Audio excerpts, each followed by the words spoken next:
Hey guys, my name is Chance Chick. I'm a wildlife educator, and Velocity Community Credit Union has sent me down here today to Loggerhead Marinelife Center to show you guys around. Come on, let's check it out.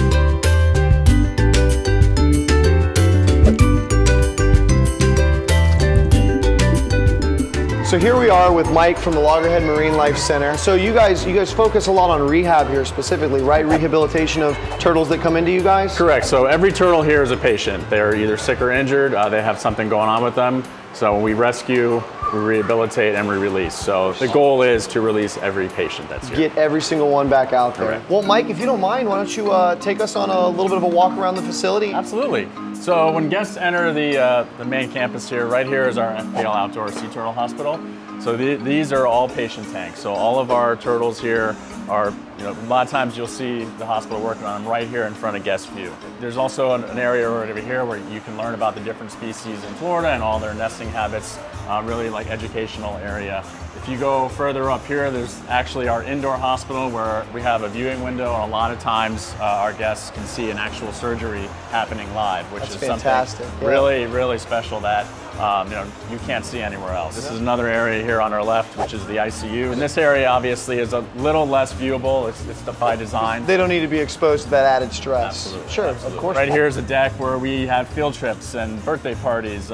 School will come and learn, have a field trip, then they get to have lunch right here, which you can overlook the water. It's pretty cool. Absolutely. So it feels like it was designed very much to have the contributors and the people who are supporting this place feel like they're a part of it. So yeah, we're right in the middle of the FPL Outdoor Hospital. Again, a really, really unique place. You can get right up to the sea turtle, and we have all of their patient signs right here. It tells everything that's going on with each patient. Information, when they come in, kind of a little synopsis of what's going on with them, their weight when they arrived, and as you can see right here, we have a viewing window. Dora's coming to say hello. Dora's coming to say hi, yes. Well, they are absolutely good ambassadors for themselves. You can tell just by looking around here, these beautiful animals are in great hands with you guys. Absolutely. And we really appreciate you taking the time to show us around and tell us a little bit about this amazing facility. It's my pleasure. Well, now we're here with Sarah from the Loggerhead Marinelife Center, and she's going to tell us a little bit more about how people can get hands-on working with the center. Yeah, so we actually take volunteers all year long. We actually have a volunteer orientation happening at the end of August and the end of September. So if you want to get involved, send your application in and we'll get to you in a couple days. So where are we standing right now? So we are actually in our research area, so if you want to come over and see with us. So these are some skulls of some of our sea turtles that we see here in South Florida. We do have the leatherback, and they eat their weight in jellyfish every single day. Next, we have our loggerheads. They eat crustaceans, conch, crab, lobster, and things like that.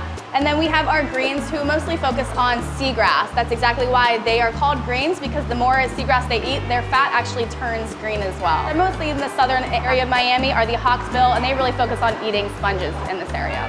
It's really interesting to see the comparison between especially the loggerhead and the green compared to seagrass. These guys need a big old head to be able to accommodate that prey. It's actually quite interesting because despite their size difference, greens are actually a larger sea turtle than our loggerheads. There you go. It emphasizes that head size even more. Yeah. That's crazy. Yeah.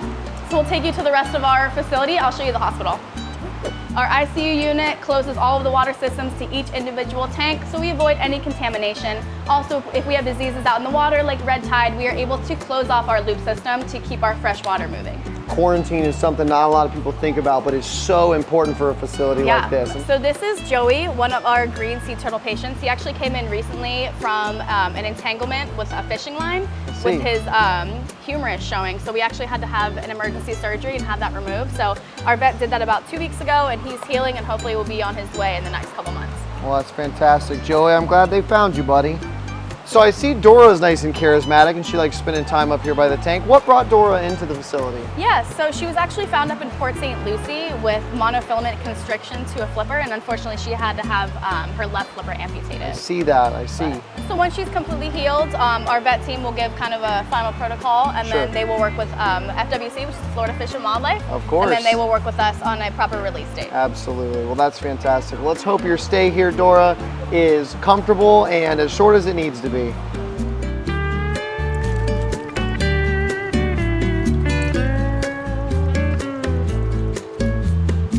So So it got a little dark all of a sudden, Sarah. Where are we now?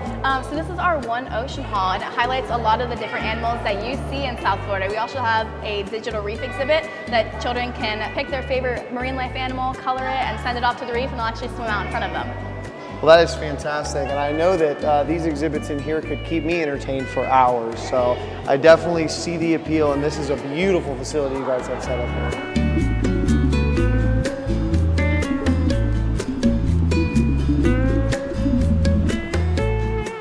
Here we've got some cross sections of some of the native coastal ecosystems that we can find here.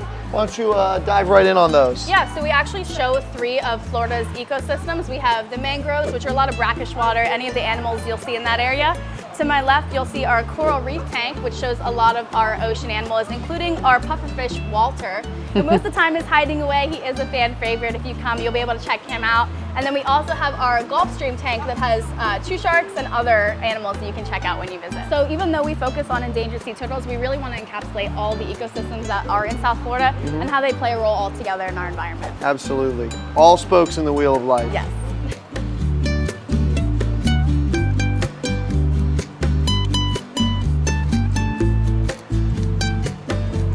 Well, thank you so much, Sarah, for showing us around. We were so excited to come down here, and you guys have been very, very, very gracious to give us a tour today. Yes, we are Loggerhead Marinelife Center, located in Juno Beach, Florida. If you want to follow us on any of our social media, it's Loggerhead Marinelife Center. If you want to get involved, please visit our website at marinelife.org. Again, we are a free facility because we want as much open access as much as possible. Thanks.